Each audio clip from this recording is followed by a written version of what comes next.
حزب الله کۆتا دوگمەی هەڵگرتانی جەنگی سەرتاسەری ئیسرائیل و ئەمریکا چاوەڕێی حزب الله دەکەن و هەموو شتێک لە ئان و ساددایە.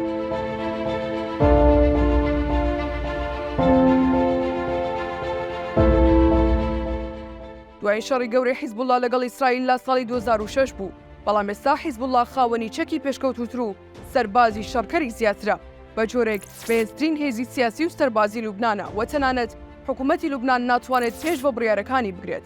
بەشێک لە بەرپرسانی حزب الله دەڵێن دەتوانین بە فراوانکردنی شەڕەکە لە سنووری باکووری ئیسرائیلەوە گورزێکی کوشندە لە ئیسرائیل بوەشێنین لە کاتێکدا بەشێکی زۆری سوپای ئیسرائیل بە شەڕی غەزەوە سەرقاڵن.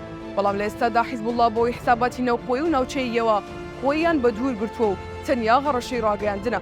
حزب الله بە درێژایی مێژووی 40 ساڵە خۆی وەک بزوتنەوەیەکی بەرگری ناساندووە کە تایبەتە بە پاراستنی لوبنان و شەڕی ئیسرائیل و پشتگیریکردنی فەڵەستینیەکان بۆ بوون بەدەوڵەت.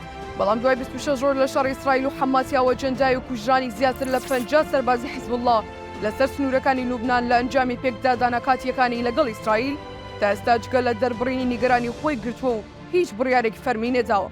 لوبنان ئارەزووی نییە بچێتە جەنگەوە لەگەڵ ئیسرائیل چونکە وڵاتەکە بەدەست قەیرانێکی قوڵ یابووریەوە دەناڵێنێت.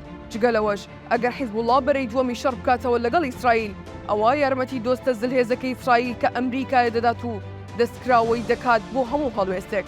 عەبدوڵڵا حەبیب وەزیری دەرەوەی لوبنان کە بەردەوام لە پەیوەندیدایە لەگەڵ حزب الله دەڵێت هەموو لوبنان بە حزب الله شەوە شەڕی ناوێت. ئەو دەڵێت ڕۆژ ئاوا گوشار دەخەنە سەر حکوومەتی لوبنان تا حزب الله نەچێتە بەرەی شەڕەوە لەگەڵ ئیسرائیل.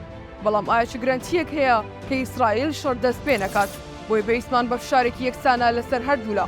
حزب الله بەهێزترین گرەیە لە تۆڕی میلیشیاکانی سەربەیران لە سەراسەری ڕۆژهەڵاتی ناوەڕاستدا کە حەماسیش دەگرێتەوە بۆیە زۆر جار سابۆکردنەکەی سنووری لوبنان تێدەپەڕێنن. بەڵام لە کاتێکدا هێزی ئاسمانی ئیسرائیل تەواوی ناوچەکانی غەزە بۆردومان دەکات ئایا حزب الله دەتوانێت ناوبانگەکەی وەک پێشەنگی بزوتنەوەی محوەری بەرگری بپارێزێت ئەگەر هەروە لە پاراوێزی ململانەکان دابنیشێت؟ بێگومانەمە بۆ حزب الله هەروە ئاسان نابێت بتوانێت هەم لەبەرەی پێشەوەی محوەری بەرگری سەربەیران بێت و هەمیش هاوپەیمانەکەی کە حەماسە لە ژێر ئاگربارانی فڕۆکە جەنگیەکانی ئیسرائیلدا بێت. لە هەردوو باردا ئەمە بە بڕیاری ئێرانەوە بەستراوەتەوە. ئەفشاری حزب الله چۆن لەسەر ئەمریکا و ئیسرائیل بەکاردێنێت چونکە هەم بۆ ئێران و هەمیش ئیسرائیل و ئەمریکا بارودۆخەکە زۆر هەستیارە. ئەگەر ئێران گڵۆپی سەوز بۆ حەسەن نەسڕوڵڵا هەڵبکات ئەوە هەموو بەرەکانی دیکەی محوەری بەرگری لە یەمەن، عێراق، سووریا و لوبنان و فەڵەستین بێدوودڵی دەچنە ناو جەنگەکەوە و ناوچەکات دەکات بە کرشەیەک لاگر. ئەمە سەرباریەوەی لە پاڵ شەڕی ئیسرائیلدا بە ئامانجگرتنی بەرژەوەندیەکانی ئەمریکا لەلایەن ئەو تۆڕەوە دەبێت بە ئەرک و ئەولەویەتی سەرەکی. بۆیە بە پلەی یەکە فراوانبوونی جەنگەکە لە قازانجی ئیسرائیل و ئەمریکادا نییە چونکە بێجێبەجێکردنی کۆمەڵێک داواکاری و دەستکەوتنی ئێران ئاگری و شەڕ و نارامیە نە لەسەر ناوچەکە و نە لەسەر ئەمریکا و ئیسرائیل هەروە ئاسان ناکوژێتەوە.